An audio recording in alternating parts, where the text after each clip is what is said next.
1절에서 8절까지를 한번 읽기를 원합니다. 구약성경 422쪽입니다. 사무엘상 10장 1절로 8절까지의 말씀을 함께 보겠습니다. 제가 한 절, 우리 성도님들 한 절 다 찾으셨으면 제가 한 절 먼저 읽겠습니다. 이에 사무엘이 기름병을 가져다가 사울의 머리에 붓고 입맞추며 이르되 여호와께서 내게 기름을 부으사 그의 기업의 지도자로 삼지 아니하셨느냐.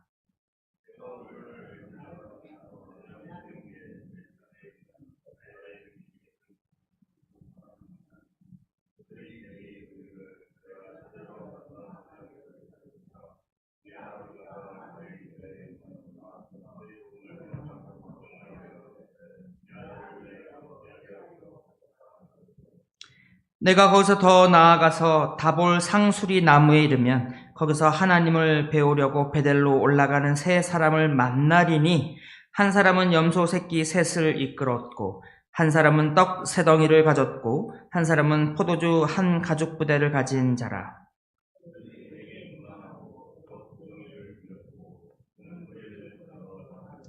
그 후에 내가 하나님의 산에 이르리니 그곳에는 블레셋 사람들의 영문이 있는지라.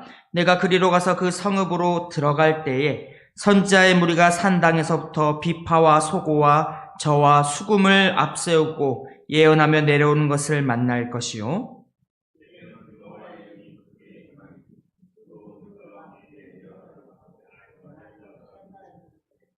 이 징조가 내게 임하거든 너는 기회를 따라 행하라. 하나님이 너와 함께 하시느니라. 너는 나보다 앞서 길갈로 내려가라. 내가 내게로 내려가서 번제와 화목제를 드리니 내가 내게 가서 내가 행할 것을 가르칠 때까지 7일 동안 기다리라. 아멘. 아멘. 여러분, 어느새 12월의 마지막 수요 예배를 드리고 있습니다. 올 한 해 2023년, 정말 시작한 지 오래되지 않은 것 같은데 벌써 2023년이 다 지나가고 있습니다. 여러분, 때마다 새로운 해를 맞이하게 될 때, 또 한 해를 떠나보내게 될 때 우리 안에 그런 마음이 있지 않습니까? 새로운 한 해가 오는 것에 대한 소망. 새로운 한 해에는, 다가오는 새해에는 나도 좀 원래 나의 모습과는 좀 다른, 이전의 모습과는 좀 더 변화된, 무언가 하나라도 좀 더 나아진 모습을 우리 가지려고 하는 것입니다. 여러분, 올 한 해 세웠던 계획들 혹시 이루신 것들이 있는지 궁금합니다. 그러나 많은 경우에 있어서 우리의 그러한 다짐, 우리의 그러한 노력들은 번번이 작심삼일이 되고 말지 않습니까? 특히 어찌 보면 요즘은 우리 어느 정도 이렇게 연배가 있으신 분들에게는 어찌 보면 내 자신, 이미 나이가 먹어버린 내 자신이 새롭게 놀랍게 새로워지는 것에 대한 갈망보다 더 큰 갈망이, 또 다른 갈망이 있는 것입니다. 그것이 무엇입니까? 내 자녀들이 잘 되는, 내 자녀들이 잘 커 나가는. 이번 올 반성초등학교 겨울방학이 이제 29일 방학을 하면 2달 동안, 보통은 한 달 정도 방학을 하고 봄방학을 하고 이제 봄학기를 하는데 올해는 2달 연속으로 이렇게 긴 방학을 맞이하게 됩니다. 이 공사를 위해서 이 방학이 긴데, 이런 또 방학을, 아이들을 이제 집에서 데리고 있으려면 당연히 생겨나는 것이 무엇입니까? 이 방학, 우리 아이들에게 좀 좋은 기회가 돼야 될 텐데, 아이들이 이 방학 시간을 통해서 아이들이 좀 더 성숙하고 자라가고 또 무엇이라도 좀 변해서, 이제 나이를 먹어버린 저희들은 어렵지만 자라나는 우리 아이들은, 이 새싹 같은 아이들은 우리가 좀 이렇게 잘 이끌어주고 잘 도와준다면 정말 좋은 아이들로, 또 좋은 사람으로, 어른으로 자라날 것에 대한 그런 기대가 있는 것입니다. 오늘 우리 말씀을 보니 이제 사울이 우리 제목에도 그렇지만 새 사람이 되리라 라고 하는 말씀을 듣는 장면입니다. 여러분, 우리가 사무엘상의 말씀을 보고 있는데 이 사무엘상 바로 앞에 사사기 말씀, 사사기의 말씀, 그 사사기를 관통하는 중요한 구절이라고 한다면 누가 뭐래도 그때 이스라엘의 왕이 없으므로 라고 하는 구절입니다. 그렇지 않습니까? 왕이 없었던 이스라엘의 모습, 각자 자기의 소견에 옳은 대로 행하였더라. 쉽게 말하면 자기 멋대로, 자기 마음대로, 자기 좋을 대로 살았다. 그렇게 말할 수 있는 것입니다. 모세와 여호수아라는 정말 뛰어난 걸출한 지도자의 인도를 경험했던 그 뛰어난 지도자 밑에서 온 이스라엘이 똘똘 뭉쳐서 살아갔던 이런 삶을 경험했던 이스라엘은 뛰어난 지도자가 얼마나 중요한지 알았습니다. 훌륭한 리더가 있고 없고가 정말 나라의 흥망성쇠를 정말 좌우할 정도로 정말 뛰어난 한 사람의 지도자가 있는 것이 얼마나 중요한지를 이 사사기의 시간들을 통해 허구한 날 이 나라한테 두드려 맞고 저 나라한테 두드려 맞으면서 우리에게 강력한 지도자가 있었다면 우리가 이렇게 당하지는 않았을 텐데 라고 그렇게 뼈에 사무치게 경험하게 되었던 것입니다. 비록 사사기 그 어둡던 시대에도 하나님께서 사사들을 세우셔서 이스라엘을 구원하셨으나 이미 가나안 땅에 정착하여 주변 나라들이 사는 모습들을 보았던 이스라엘이 원했던 것은 이방 나라들과 같이 이방의 다른 강력한 왕권으로 온 나라가 똘똘 뭉쳐있는 그런 이방의 나라들과 같이 우리나라에도 왕을 주시옵소서라는 것이 그들의 소원이었던 것입니다. 우리 사무엘상 초반에 이러한 이스라엘의 바람이 잘 나와 있습니다. 그리고 결국 하나님은 이스라엘의 이러한 바램대로 이 이스라엘 백성들의 요구대로 이스라엘에게 왕을 허락하십니다. 사무엘상 10장은 사무엘이 하나님이 지목하신 이스라엘의 새로운 지도자 왕으로 선택받은 사울에게 기름을 붓는 장면으로 시작을 하는 것입니다. 사울을 왕으로 세우기 위해 기름을 붓는 모습, 이 모습은 이스라엘의 전통적인 관습, 그리고 그 기독교의 영향을 받은 유럽이나 많은 나라들도 현재도 왕을 세울 때 기름을 붓는 그 정통을 따르고 있습니다. 이스라엘은 제사장들과 선지자들과 그리고 왕을 세울 때 전통적으로 그들의 머리에 기름을 부었던 것입니다. 기름 부음을 받는 것, 우리 영어로도 잘 알려진 어노인트 혹은 어노인팅이라고 하는 또 우리 CCM 그룹이 있는데, 이 어노인트라고 하는 것을 사전에서 정의하기를 기름이나 물을 머리에 부어서 사람을 거룩하게 구별하는 세러모니라고 정의를 하는 것입니다.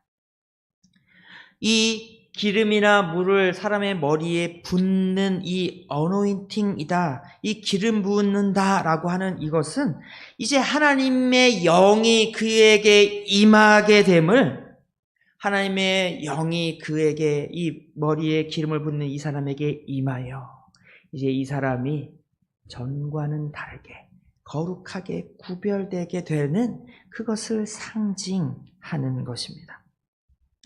유대인들에게 제사장들과 선지자들은 하나님의 뜻을 따라 하나님의 일을 감당하는 하나님께서 세우신 직분자들입니다.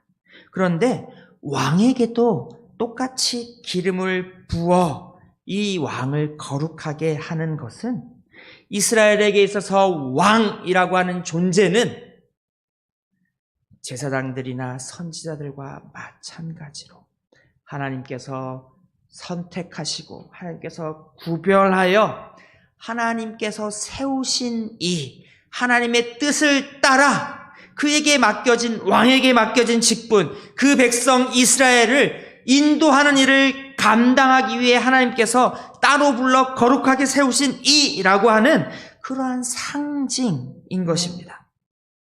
이 모든 백성들로 하여금 이 사람에게 기름이 부어짐으로 말미암아 이 사람의 이스라엘의 왕이 되어 백성을 다스리게 되는 것을 알게 하는 그런 세러모니, 그런 상징인 것입니다. 사무엘도 사울에게 기름을 붓고 있습니다. 사울에게 기름을 부으며 이제 사울에게 일어날 일들에 대해서 알려줍니다. 그 일이 무엇입니까? 6절, 내게는 여호와의 영이 크게 임하리니 너도 그들과 함께 예언을 하고 변하여 새 사람이 되리라. 변하여 새 사람이 되리라 라고 하는 것이 사무엘이 말하는 사울에게 일어날 일입니다. 사무엘서 9장, 우리 함께 보고 있는 이 10장의 말씀 바로 앞에 9장에 보면 이 사울이라고 하는 한 인물을 소개하고 있습니다. 그는 베냐민 지파에 속한 기스라고 이름하는 유력한, 유망한, 좀 잘 나가는 그런 집안의 아들입니다. 사울은 이스라엘 중에서 그와 비교해서 그보다 더 준수하다라고 할 만한 사람이 없을 만큼 준수한, 아주 훤칠하게 잘생긴, 거기다가 키는 모든 백성들보다 하나 위에, 하나 더 어깨 위만큼 클 정도로 당당한 체격의 준수한 인물을 가진 그런 조건을 갖춘 사람입니다. 또한 그는 아버지를 위한 효심이 지극한 아들이었으며 또 아랫사람이 하는 간언에도 귀를 기울일 줄 아는 그런 사람이며 또 11장에는 아몬 사람들이 모든 길앗 야베스 사람들의 눈을 뽑아야 내가 너희의 항복을 받아주겠다라고 하는 이러한 말을 들었을 때 분노하며 사람을 모아 싸우러 나가는 의협심이 있는 사람이었습니다.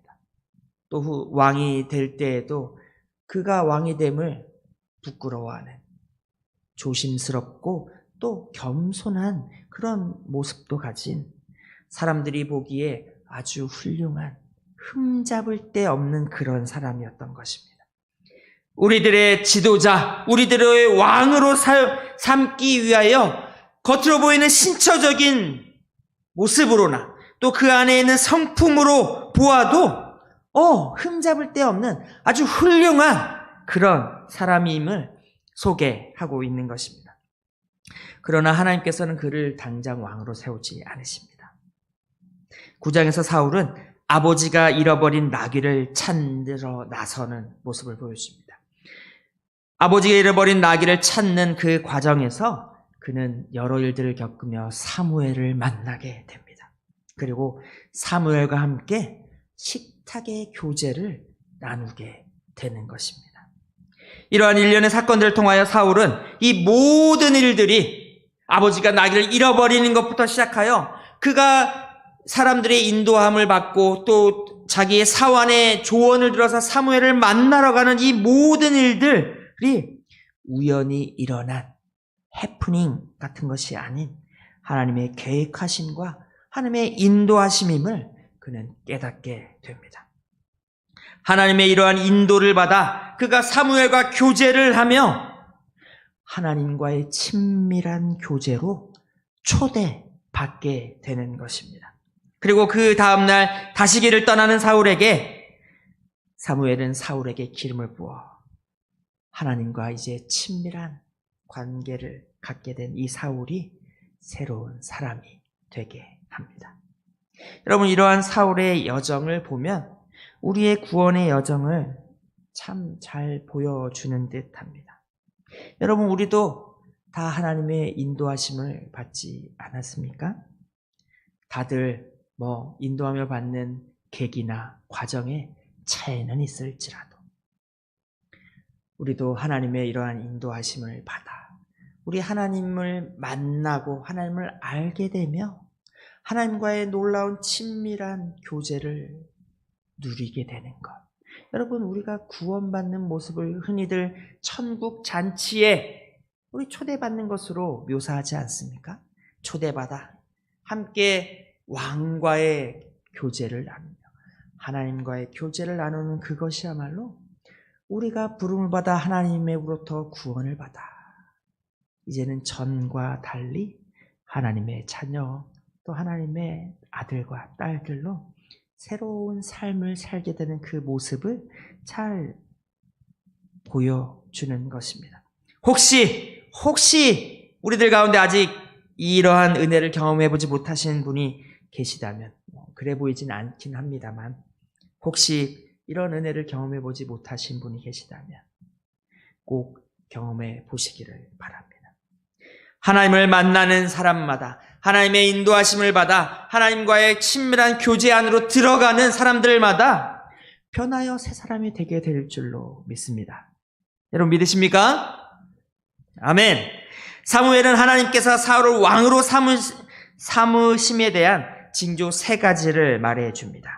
2절 말씀입니다. 내가 오늘 나를 떠나가다가 베냐민 경계의 셀사에 있는 라헬의 묘실 곁에서 2 사람을 만나리니 그들이 내게 이르기를 내가 찾으러 갔던 암나기를 찾은지라 내 아버지가 암나기들의 염려는 놓았으나 너희로 말미암아 걱정하여 이르되 내 아들을 위하여 어찌하리요 하더라 할 것이요.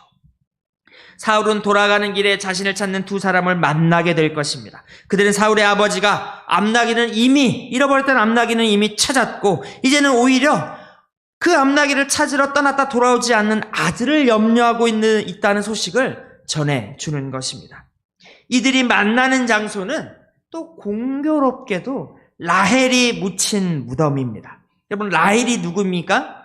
라헬은 바로 사울의 조상 베냐민, 그 야곱의 아내가 아닙니까? 야곱의 사랑하는 아내로서 요셉과 베냐민을 낳은, 그래서 이스라엘 백성들로 하여금 이스라엘 민족의 어머니 사라도 그렇지만 또 사라와 같이 레와, 라헬, 이스라엘의 어머니로서 존경을 받는 오늘날에도 여전히 이 사람들이 때가 되면 이 라헬이 죽었다라고 하는 그날에 가면 이 라헬의 무덤에 가서 여전히 곡하며 기도하는 것이 그 전통이 여전히 내려오는 여전히 그런 사람 라헬입니다.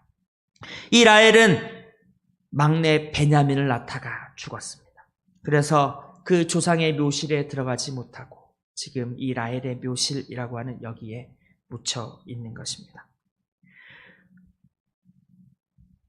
라헬은 흔히 이스라엘의 자녀들이 어려움을 당했을 때 슬퍼하는 모습으로 등장합니다. 예레미야서 31장을 보면 북이스라엘이 아수르에 의해 파괴되었을 때 그들의 자녀들이 잔인하게 죽임을 당할 그때 무덤에서 슬퍼하는 모습으로 등장합니다. 또 헤롯에 의한 젖먹이 학살 사건, 그 예수도 당할 뻔한 그 사건 때에도 무덤에서 라헬이 애곡하더라라고 하는 그런 장면이 등장하는 것입니다. 하필 이 아버지가 아들을 염려하는 소식을 전해들은 이곳이 라헬의 묘실입니다. 어찌 보면 훗날 사울이 그가 어떤 비극적인 결말을 맞이하게 될 것이라 그렇게 여길 수도 있겠지만 오히려 아버지의 염려에도 불구하고 아버지는 아들이 내 이 암나기를 찾으러 나간 아들이 어찌 됐는지 알지 못하고 그 아들을 걱정하고 염려하는 마음이 가득합니다. 마치 그 어머니 라헬이 내가 낳은 이 베냐민을 내 손으로 키우지 못하고 나는 이제 죽어야 하는데 내가 낳은 베냐민 내 손으로 키우지 못하고 이 베냐민을 걱정하는 그 어머니의 마음 같이 아버지의 아들을 걱정하는 아버지의 마음.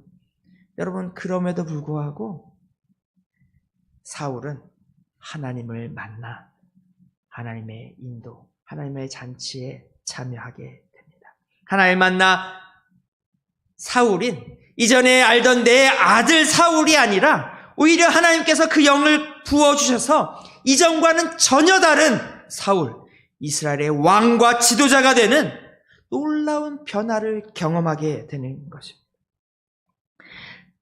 어머니가 걱정했던 베냐민도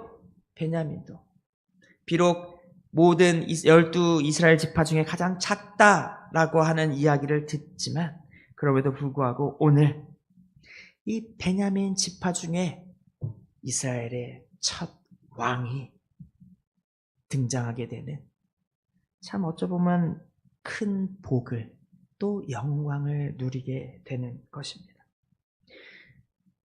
우리 자녀를 위하여 염려하고 걱정하는 그 사랑의 마음, 그것이 없는 부모가 있겠습니까?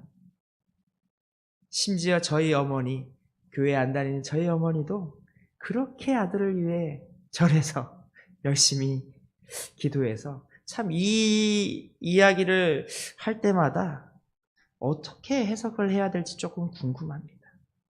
하나님이 절에서 했던 우리 어머니의 기도도 들으셔서 아들을 하나님 만나는 자리로 인도하셨는가? 요거는 좀 고민을 해봐야 될 것 같습니다. 어쨌든 우리 부모된 자들에게 있는 마음이 아닙니까?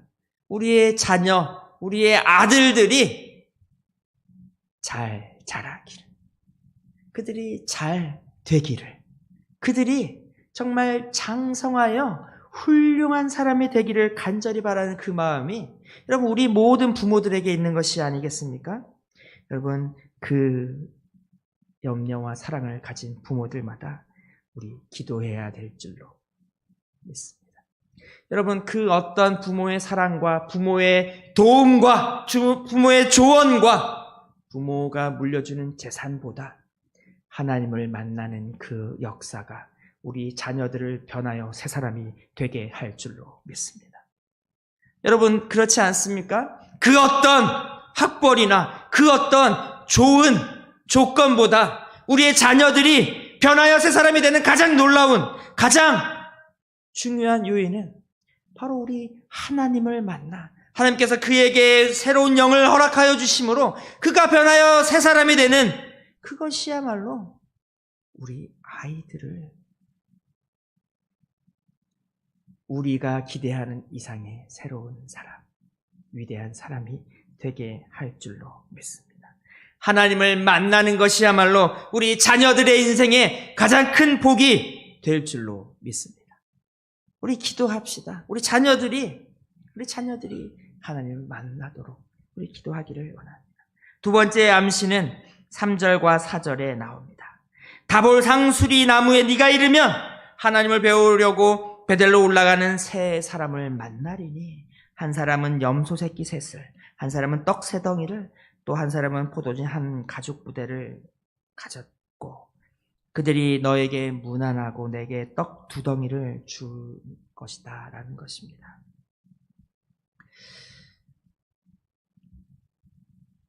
염소와 떡과 포도주는 민수기 15장에도 번제를 드릴 때 드려야 할 것들로 나옵니다. 번제나 다른 제사로 드리는 제물이 어린 양이면 전제로 포도주 4분의 1 흰을 준비할 것이고 혹 양이면 소제로 고운 가루 10분의 2를 준비할 것이며, 또 사무엘상 1장에 한나가 사무엘이 떡을 때 그 사무엘을 하나님의 전에 바칠 때 그가 수소 3마리와 밀가루 1에바와 포도주 1 가죽 부대를 드렸다라고 기록되어 있습니다. 또 사무엘상 16장에 보면 이새가 떡과 1 가죽 부대의 포도주와 염소 새끼를 나귀에 실려 왕에게 보내니라고 합니다. 염소와 혹은 양이나 소와 또 떡과 포도주는 하나님께 드리는 정성과 또 헌신을 보여줍니다. 또 그 중에 이 백성들이 하나님께 정성을 드릴 뿐만이 아니라 또 이 중에 일부를 사울에게 주므로 그가 왕으로서 백성들로부터 이러한 것들을 받을 것이라는 암시일 수도 있고, 또 하나님께 바쳐지는 것 중 일부를 받음으로써 사울 역시 하나님께서 세우신 하나님의 일을 감당하는 제사장들과 선지자들이 하나님께 바쳐진 것 중에 일부를 받는 것과 같이 그 역시 그 일을 감당해야 될 것이라고 하는 그런 암시가 되는 것입니다. 그리고 세 번째 징조는 하나님의 산 기브아에서 산당에서부터 찬양하며 예언하러 내려오는 선지자의 무리를 만날 때에 비로소 사울에게 하나님의 영이 크게 임한다라고 하는 것입니다.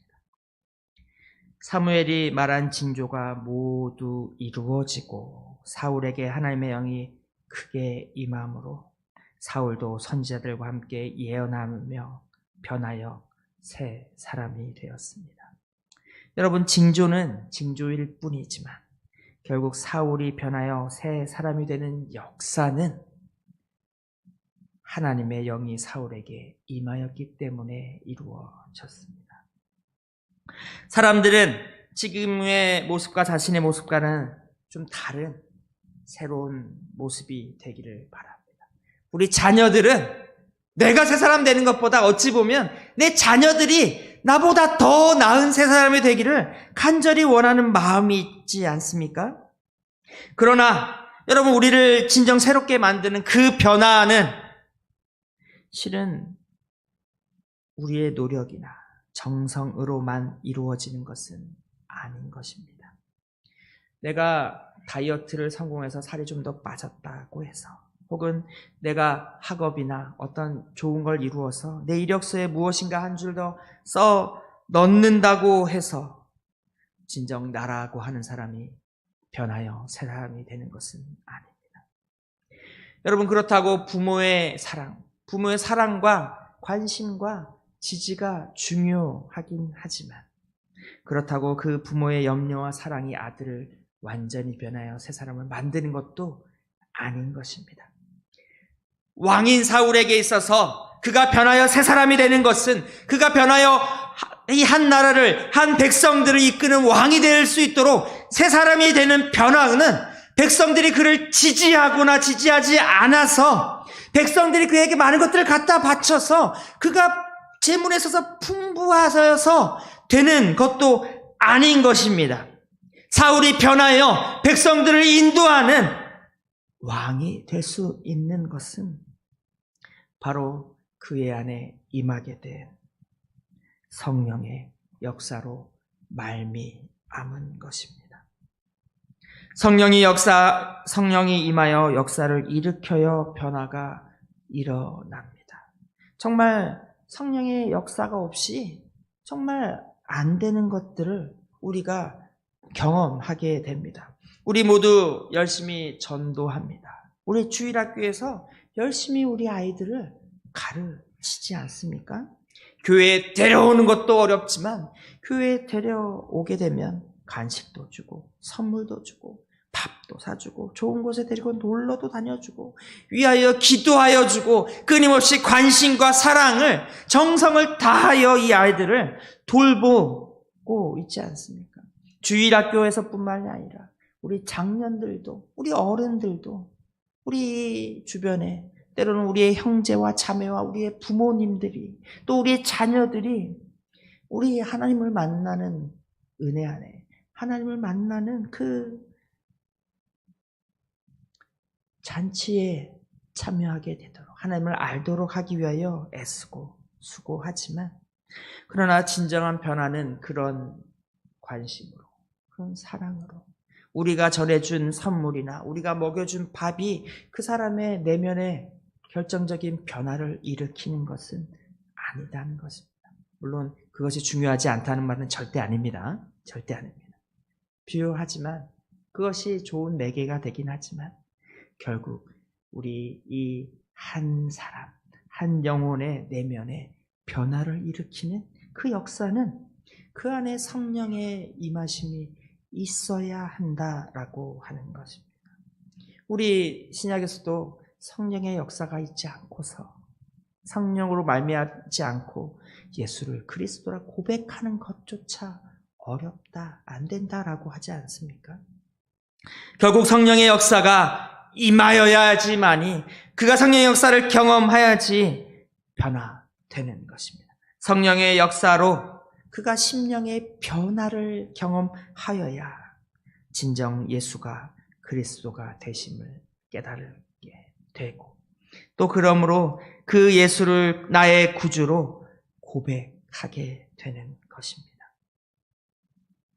진정 사람이 믿음의 삶에 들어가게 되는 것, 이전까지의 삶에서 이제는 전혀 다른 믿음의 삶으로 변하여 새 사람이 되는 역사는 성령의 역사로 말미암아 가능하게 되는 것입니다.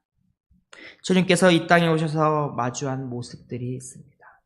분명 이름은 이스라엘이고 분명 사람들은 하나님을 알고 하나님의 말씀도 알고 그 말씀을 지키려 철저히 열심히 살아가는 사람들이 있었습니다. 하나님을 섬기는 제사장들과 서기관들과 또 바리새인들이 그때에도 무수하였지만 정작 그들은 주님을 따르기는 거부하였던 것을 우리는 기억합니다. 또 성경에 주님께서 그러지 않습니까? 많은 이들이 나더러 이르되 주여 주여 우리가 주의 이름으로 많은 일들을 귀신을 쫓아내고 병을 낫게 하고 죽은 자를 일으키는 놀라운 이적들을 우리가 행하지 아니하였나이까 하나 주님은 그들을 알지 못한다라고 이야기합니다. 그들 안에 성령의 역사, 주의 영이 그들 가운데 있지 않음을 알게 하여 주시는 것입니다. 참 무서운 말씀이 아닌가 합니다. 무서운 말씀이 아닌가 합니다. 우리 안에 우리가 드리는 예배, 우리가 드리는 기도, 우리가 이 땅에서 하나님을 위하여, 우리가 이 땅에서 우리 주를 위하여 행한다는 많은 일들이, 그러한 일들도 정작 성령의 역사로 우리가 새롭게 변화된 것이 없다면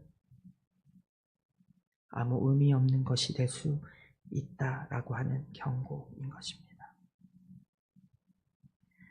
성령이 임함으로 변하여지지 않으면 할 수 없습니다. 로마서 12장 2절에 이렇게 이야기합니다. 너희는 이 세대를 본받지 말고 오직 마음을 새롭게 함으로 변화를 받아 하나님의 선하시고 기뻐하시고 온전하신 뜻이 무엇인지 분별하도록 하라라고 합니다. 로마서는 마음을 새롭게 하라고 합니다. 9절의 말씀, 우리가 읽은 말씀은 아니지만 9절의 말씀을 보면 그가 사무엘에게서 떠나려고 몸을 돌이킬 때에 하나님이 그에게 새 마음을 주셨고 라고 합니다. 그날 그 징조도 다 응하니라 합니다. 비록 사울의 결말을 그의 인생의 마지막으로 우리가 다 알기 때문에 조심해야 하지만 그도 분명히 하나님께서 그에게 주신 새 마음이 있었다라고 하는 것입니다. 하나님께서 새 마음을 주시고 이 징조, 하나님께서 약속하신 모든 것들이 그의 삶에 일어남으로 그가 하나님의 영이 충만함을 경험한 삶을 살았던 것입니다. 그렇게 사울은 하나님께 새 마음을 받고 이스라엘의 왕이 될 수 있었으며 하나님께서 귀하게 쓰시는 일꾼의 역할을 시작할 수 있었습니다. 어찌 보면 이 모든 것이 우리에게도 동일하게 허락된 역사인 줄로 믿습니다. 하나님께서 우리를 인도하셔서 하나님을 만나게 하시고 하나님을 알게 하시고 하나님께서 이제 우리가 하나님의 나라 백성으로 살아가려 할 때 그 걸음을 떠날 때 우리에게 주셨던 것 새 마음, 이전과는 다른 이전의 세상의 가치관과 세상의 모든 것들을 가지고 살던 사람에서 이제는 그 마음 안에 새로운 마음, 우리 거룩함을 우리 하나님의 은혜를 사모하는 그 마음을 주셔서 이제 우리가 그 길을 떠나 다들 각자의 그 여정 어딘가에 우리가 도달해 있는 것이 아닌가 합니다. 그리고 올 한 해가 우리에게 맡겨진 올 한 해가 이제 다 떠나갔습니다. 여러분, 우리에게 주신 하나님의 이 은혜, 우리에게 주신 새 마음, 우리에게 주신 새 사람이 되는 은혜, 이것이 귀한 것인 줄을 알고 굳게 붙잡는 우리 성도님들이 다 되시기를 소망합니다. 우리가 행하는 그 어떤 노력과 또 그 어떤 우리를 도와주는 그 어떤 도움보다도 우리를 새롭게 하여 주시는 이 하나님의 영의 역사야말로 우리가 기대하는 이상, 우리가 우리의 노력으로 도달할 수 있는 그 이상의 놀라운 역사를, 그것은 하나님의 역사며 또 하나님께서 우리에게 허락하여 주시는 우리들의 역사며 또 우리와 함께하는 사람들이 다 누리게 되는 세상의 역사가 되는 줄로 믿습니다. 바라기는 2024년을 기대하며 맞이하는 우리 반송교회 모든 성도님들에게도 하나님께서 다시 한번 우리의 마음을 새롭게 하여 주시는 역사가 있기를 소망합니다. 하나님의 영이 하나님의 그 영의 충만함을 경험하며 우리에게 크게 임하여 새 사람이 되는 놀라운 축복, 그 역사를 풍성하게 경험하는 새해가 되기를, 우리 성도님들이 다, 이것을 경험하는 성도님들이 다 되시기를 주님의 이름으로 축원합니다.